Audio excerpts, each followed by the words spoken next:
वाराणसी से एक ऐसी कहानी सामने आई है जिसने रिश्ते, भरोसे और परिवार तीनों पर सवाल खड़े कर दिए हैं। एक तरफ मां है जो अपनी बेटियों पर मारपीट और दुर्व्यवहार के आरोप लगा रही है, दूसरी तरफ बेटियां हैं जो कह रही हैं कि उनकी मां ही उनसे दूर हो गई और एक बाहरी शख्स है जिसके प्रभाव में आकर वो अपने बच्चों के खिलाफ खड़ी हो गई है। आखिर सच क्या है, यही सवाल आज पूरा सोशल मीडिया पूछ रहा है। आपने वो कहावत तो सुनी होगी, पुत्र कुपुत्र हो सकता है लेकिन माता कुमाता कभी नहीं हो सकती। लेकिन आज जो कहानी मैं आपको बताने जा रही हूं वो इस कहावत पर ही सवाल खड़े कर रही है। आखिर हम समाज के तौर पर कितने बदल चुके हैं कि एक माँ जिसके लिए उसका बच्चा ही सारा दुनिया होता है, वही माँ आज अपनी बेटियों के खिलाफ खड़ी दिखाई दे रही है। नमस्कार, आप देख रहे हैं न्यूज गंगा, मैं हूं आपके साथ अंकिता। आज का मामला वाराणसी का है, जहां कुछ दिन पहले एक वीडियो वायरल हुआ था। वीडियो में एक मां अपनी ही बेटियों पर गंभीर आरोप लगाती नजर आई थी। आरोप मारपीट के, दुर्व्यवहार के और प्रॉपर्टी हड़पने की कोशिश के। लेकिन अब इस कहानी का दूसरा पक्ष सामने आया है और बेटियों ने जो कहा है उसने पूरे मामले को और ज्यादा उलझा दिया है।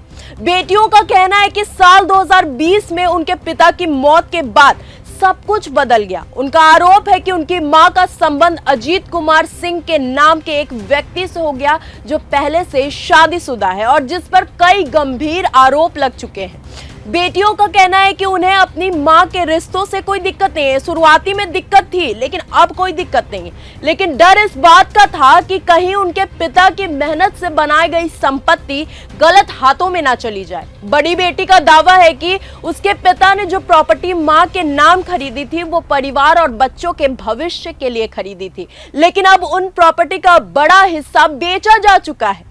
यहां तक कि बेटियों ने आरोप लगाया है कि जिस स्कूल को उसके पिता ने खड़ा किया था, आज उनका संचालन एक ऐसे व्यक्ति के हाथों में है जो न सिर्फ विवादों में रह रहा है बल्कि उसकी योग्यता पर भी सवाल उठाए जा रहे हैं।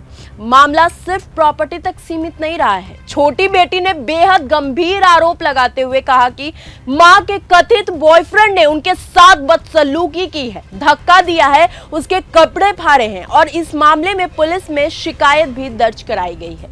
बेटियों का दावा है कि पुलिस ने पॉस्को और छेड़छाड़ जैसी धाराओं में केस दर्ज कर लिया है और सबसे भावुक बात तब सामने आती है जब बेटियों ने कहा कि उन्हें अपनी मां से कोई दिक्कत नहीं है, वो चाहे तो दूसरी शादी भी कर ले, लेकिन कम से कम उसके पिता की छोड़ी हुई संपत्ति और उसका सुरक्षा तो बचा रहना चाहिए। बेटियों ने यह भी कहा कि अगर उन्हें सिर्फ प्रॉपर्टी चाहिए होती तो वो 5 साल पहले ही कानूनी लड़ाई शुरू कर देती, लेकिन उन्होंने परिवार बचाने की काफी कोशिश की, रिश्ते बचाने की कोशिश की और शायद मां की ममता भी जगाने की बहुत कोशिश की। अब इस पूरे मामले में सच कौन बोल रहा है ये जांच और कानून ही तय करेगा, लेकिन इस पूरे घटना ने कई बड़े सवाल जरूर खड़े कर दिए हैं। क्या रिश्तों में अब भरोसा खत्म होता जा रहा है? क्या प्रॉपर्टी और बाहरी दखल परिवारों को तोड़ रहे हैं? और सबसे बड़ा सवाल कि जब एक मां और बेटियां आमने सामने हो जाएं तो आखिर सच किसके साथ खड़ा होता